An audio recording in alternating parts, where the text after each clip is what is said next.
আল্লাহর ওলিদের ওরস শরীফ পালন করা শরীয়তে জায়েজ না নাজায়েজ? আহলুস সুন্নাত আল জামাতের বিশ্বাস, আহলুস সুন্নাত আল জামাতের বিজ্ঞ ওলামায়ে কেরামগণ ফতোয়া প্রদান করেছেন যে আল্লাহর ওলিদের ইন্তিকালের তারিখে তাদের বাৎসরিক ওরস শরীফ পালন করা জায়েজ। ওরস শরীফ পালন করা কি জায়েজ? একটা নির্দিষ্ট তারিখে, অর্থাৎ যে তারিখে ইন্তিকাল করেন সেই তারিখটিকে স্মরণ রেখে প্রতি বছর তাদের ইসালে সাওয়াবের যে ব্যবস্থাপনা করা হয় তাকেই বলা হয় ওরস শরীফ। ফাতিহা শরীফ পাঠ করা হয়, দরুদ ও সালাম পড়া হয়, কালামে পাক তেলাওয়াত করা হয়, শিরনির ব্যবস্থা করা হয়, মানুষদেরকে এই শিরনি বিতরণ করা হয়, কবর জিয়ারত করা হয়। এর নামই হচ্ছে ওরস শরীফ। না এর অধিক কিছু করা হয়? একটু হ্যাঁ না করলে হয়?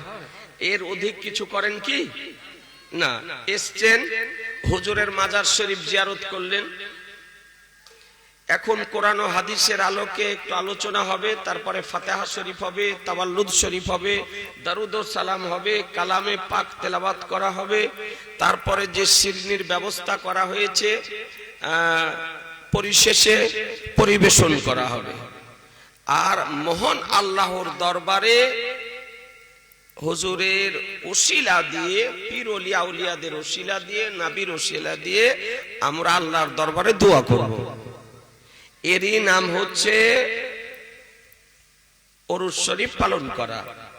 একেই বলে ইসালে সাওয়াব।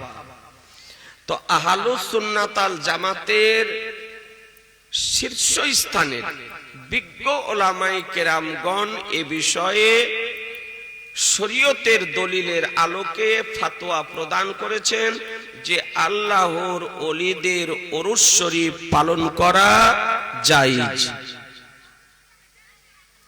হানাফি, শাফি, মালিকি, হাম্বলি সারা পৃথিবীতে যে প্রকৃত চারটি মাযহাব প্রচলিত আছে, এই প্রকৃত চার মাযহাব মান্যকারী দের আমল মত যে আল্লাহর ওলিদের ওরস শরীফ পালন করা জায়েজ, মুস্তাহাব।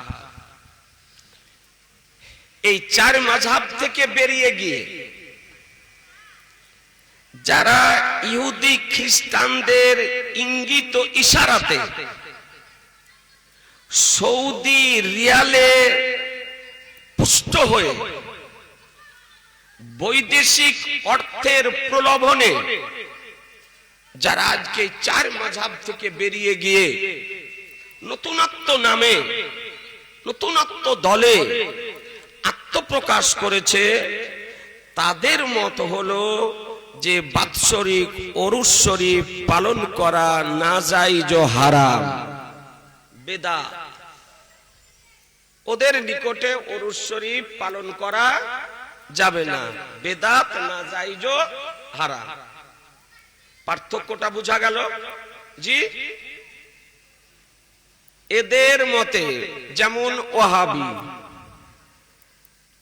নামধারী আহলে হাদিস, দেওবন্দি, তাবলিগি, জামাতি প্রভৃতি এই সমস্ত ভ্রান্ত মতবাদ পোষণকারীদের শাইখগণ, আলিমগণ ফতোয়া দিয়েছে যে ওরস শরীফ পালন করা বেদাত, নাজায়েজ ও হারাম। আর আমাদের মত কি বললাম? আহলুস সুন্নাত আল জামাতের মত কি? একটু জোরে বলেন না, একটু মুখস্থ করে ব্রেনে শেপ রাখতে হবে। জায়েজ ও মুস্তাহাব। আচ্ছা, নবী কি আমার কোন নির্দিষ্ট কবরে প্রতি বছর কি যেতেন? জি হ্যাঁ। ইবনে আবি শাইবা আলাইহি রহমা হাদিস শরীফ নকল করেছেন, বিশুদ্ধ সনদের হাদিস, এবং এই হাদিসটি ফাতাওয়ায়ে শামী 12 খণ্ডে বিভক্ত সেই কিতাবের মধ্যে আল্লামা ইবনুল আবেদিন রাহমাতুল্লাহ আলাইহি তিনিও হাদিসটি নকল করেছেন। এবং এই হাদিসটি তাফসিরে দুররে মানসুরের মধ্যেও বর্ণিত হয়েছে এবং তাফসিরে কাসিরের মধ্যেও বর্ণিত হয়েছে।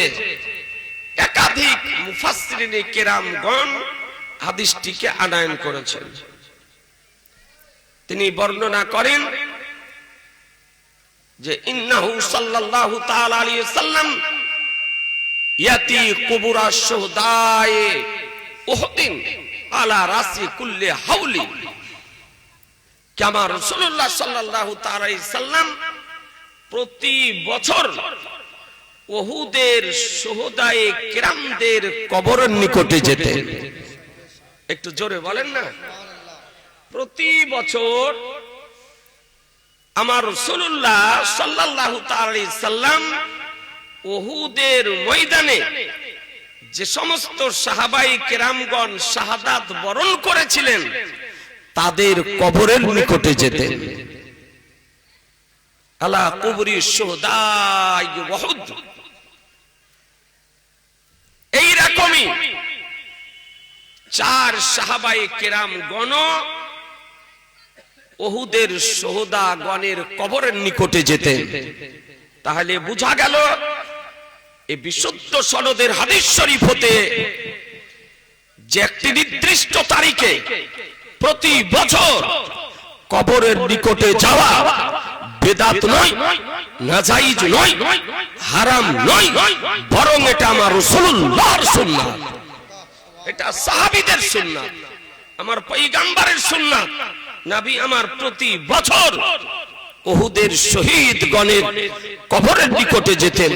তাহলে কবরের নিকটে যাওয়া আমার রাসূলুল্লাহর সুন্নাত, কবরের নিকটে যাওয়া সাইয়্যিদুনা আবু বকর সিদ্দিক রাদিয়াল্লাহু তাআলা আনহুর সুন্নাত, কবরের নিকটে যাওয়া সাইয়্যিদুনা উমর ফারুক রাদিয়াল্লাহু তাআলা আনহুর সুন্নাত, কবরের নিকটে যাওয়া হযরত সাইয়্যিদুনা উসমান গনি রাদিয়াল্লাহু তাআলা আনহুর সুন্নাত, কবরের নিকটে যাওয়া হযরত সাইয়্যিদুনা আলী মুর্তজা রাদিয়াল্লাহু তাআলা আনহুর সুন্নাত।